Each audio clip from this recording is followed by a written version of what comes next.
How's it going, folks? Kit Barrett here, Electric Cowboy. You might be saying, what is this?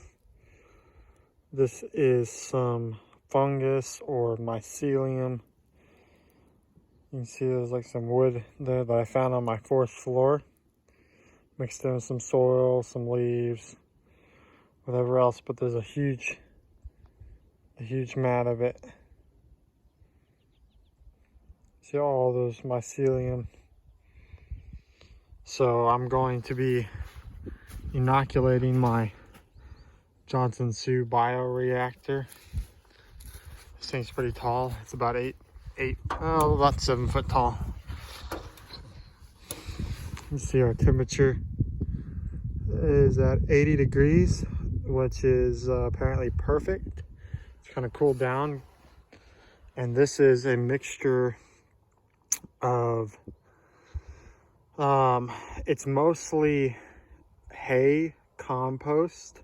So some hay that I had kind of already composting, and then some fresh hay, or like just hay that I had on the ground left over from some bedding, and then some leaves, or some fresh leaves in here as well. And then when we had the other compost pile I was talking about earlier, it had food scraps and things like that, and it was just some stuff I had basically. So we're going to inoculate this. I don't really know the best way. I'm just gonna set that down there.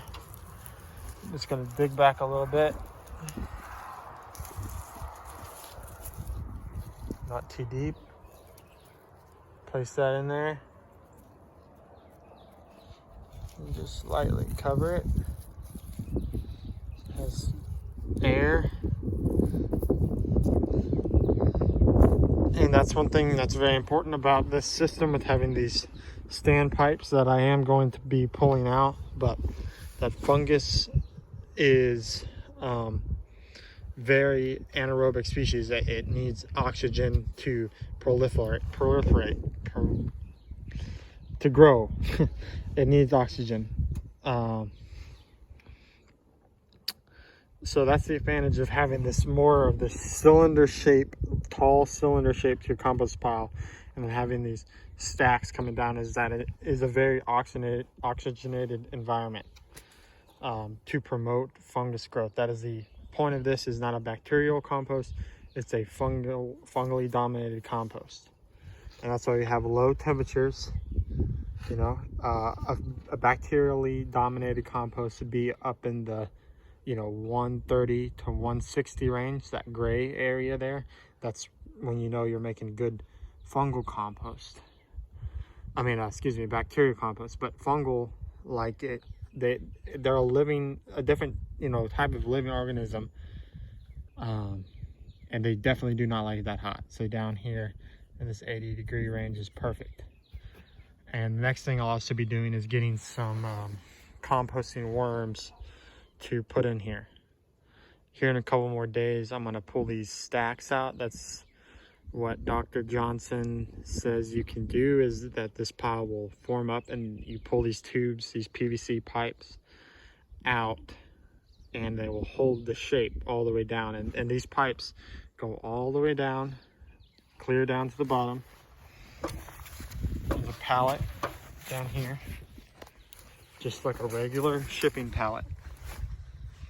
And those pipes go through this first layer of boards. I cut holes, put them through the first layer of boards, all around the inside. There's 7 tubes.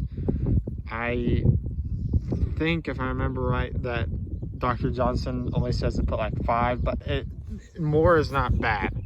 It's just more oxygen. That's just I did just a little random pattern circle around, and that comes up. And you see I got this strap on here because one thing this is the first one I ever built, is that my pallet, the ground looks really level here, but I didn't put a level on it to check, and my pallet is slightly leaning down this way, and so it just started to kind of lean a little as I was filling it. I didn't want it to fall over, so I just took this strap to this tree, just some insurance, maybe if a wind comes and blows it, but I think it'll be all right. I don't think it's gonna fall over. This is a pretty slow composting as far as time. They say that you need to let this sit for about a year. So, but we'll see. The results will be in the compost when they're done. I'm going to get a microscope and learn how to use it. And when you have the microscope, you can see exactly what's living in your compost. And then here, obviously, we're trying to promote fungal. So we can take this, put it in a compost extractor or a compost tea brew, and then spray it out. And I won't get into all that. You can do some more research on your own. Just look up Johnson Sioux Bioreactor. Dr. David Johnson has his own YouTube channel, and it's very informational. It's a very good channel. He has plans on how to build this.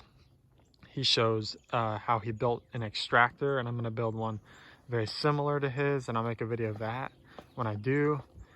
He has videos of him applying this to cropland. So yeah, I'm very excited. He said it's a slow process, but nothing in farming is as fast as we would like it to be. Nature takes its time, but it's worth it for sure versus chemicals. This is life. This is true living, ongoing organisms that will be in the soil, and as long as there's the correct conditions, they will live forever. And so yeah, if you have any questions, just leave them in the bottom. Thank you.